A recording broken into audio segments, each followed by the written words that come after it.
বৰুণ দেৱতা আমাক পানী দিয়া আৰু নহ'লে আমাৰ কৃষকৰ উপায় নাই আৰু গতিকে আমি নাখাই নবৈ মৰিব লাগিব গতিকে আমাক পানী টোপা দিয়া আৰু কৃষ্ণ বৰুণ দেৱতা তোমাকে ওপৰতে আমাৰ আশা আৰু তুমিয়ে দিয়া আৰু আমাক হে প্ৰভু কৃপা ৰাখিলে তুমি দয়া নকৰিলে আমাৰ উপায় নাই সেয়েহে ৰাতিয়ে দিনে খুৱাওঁতে খাওঁতে বওঁতে তোমাৰেই চিন্তা কৰি আছোঁ প্ৰভু অকণমান কৃষকৰ ফালে চকু মেলি চোৱা প্ৰভু এই তোমাৰ চৰণত প্ৰাৰ্থনা যি বতৰৰ খৰাং পৰিস্থিতি হৈছে আমি এতিয়া জলসিঞ্চন বিভাগৰ যদিও সুবিধা আছে থাকিও নথকা আমি এতিয়া কেনেকৈ খেতি খোলা কৰি পেলাই পৰিয়াল পোহযাম তাৰ কাৰণে আমি চিন্তিত হৈ পৰিছোঁ আৰু ইমান দিনতো আমাৰ কঠীয়া বতাহ বলীয়া হৈ যায় গতিকে আজি সেইটো দিনত এতিয়া মাঘ ফাগুনমহীয়াও এনেকুৱা পথাৰ শুকান নহয় গতিকে এতিয়া আমাৰ বহুত চিন্তা লাগিছে বৰুণ দেৱতাই কেনেকৈ বৰষুণ ছাটি দিয়ে তাৰ কাৰণে আমি চিন্তিত হৈছোঁ আমাৰ আৰু কোনো জলসিঞ্চনৰ ব্যৱস্থা নাই তাৰ কাৰণে বৰুণ দেৱতাৰ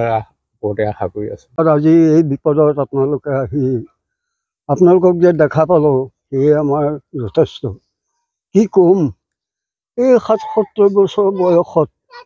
সেয়া এতিয়ালৈকে এই চিৰাল ফটা পথাৰত আহি কোৰ মাৰি আছোঁ এটাই আশাৰ কাৰণে হয়তো আজি ৰাতি বৰুণ দেৱতাই কিজনী দয়া কৰে সেয়েহে এতিয়ালৈকে কোৰ মাৰি আছোঁ যদি কঠীয়াকেইটা পেলাই মাটিকেইডৰা ৰুব নোৱাৰোঁ তেতিয়া পুত্ৰ পৰিয়াল বা নাতি নতিয়াল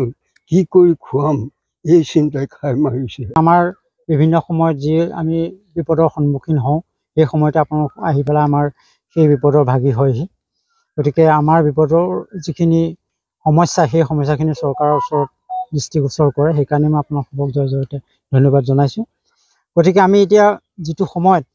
কঠীয়া পাৰি আজৰি হওঁ কঠীয়া আমাৰ 6 ইঞ্চি 8 ইঞ্চি ওখ হয় কিন্তু সেইটো সময়ত আজি পথাৰত পানী নাই গতিকে আমি পানীৰ অভাৱত আমি কাম একোৱেই কৰিব পৰা নাই প্ৰখৰ ৰ'দত আমি শুকানেতো কঠীয়া পাৰিব নোৱাৰোঁ গতিকে আমি একমাত্ৰ আমাৰ যিহেতু বিভাগসমূহ আছে এই বিভাগসমূহ আমি আজি 10 বছৰে দেখিছোঁ আমাৰ কোনো কাম নাই অসমত বিয়াগম কৃষি বিভাগ আছে আজি বৰদিকা জলসিঞ্চন বিভাগ আছে এই জলসিঞ্চন বিভাগৰ কেনেল আমাৰ ঠিক 100 মিটাৰ দূৰতে আছে কিন্তু এই কেনেলত কোনো পানীৰ ব্যৱস্থা নাই আমি কেতিয়াও ইয়াৰ পৰা পানী নাপাওঁ গতিকে এনেকুৱা হৈছে অসমীয়াত এষাৰ ফকৰা যোজনা আছে যে সতিনী মৰিল ভালেই হ'ল 2খন মেখেলা মোৰেই হ'ল গতিকে বিভাগটো আছে ভালেই হ'ল চাকৰিটো পাই ঘৰতে দৰমহাকেইটা পাই আছোঁ গতিকে আমাৰ ব্যৱস্থাবিলাক হৈছে তেনেকুৱা গতিকে আমি একমাত্ৰ এতিয়া বৰুণ দেৱতাকে আমি প্ৰাৰ্থনা জনাইছোঁ যে সেই বৰুণ দেৱতা আমাক পানী দিয়া নহ'লে আমি কৃষকৰ আমাৰ গতি নাই গতিকে আমাক তুমি বচালেহে বচোৱা নেদেখাজনৰ ওচৰতে আমি সদায় প্ৰাৰ্থনা কৰিছোঁ যে আমাক পানী টুপি দিয়া যাতে আমি কৃষি কৰ্মত সোনকালে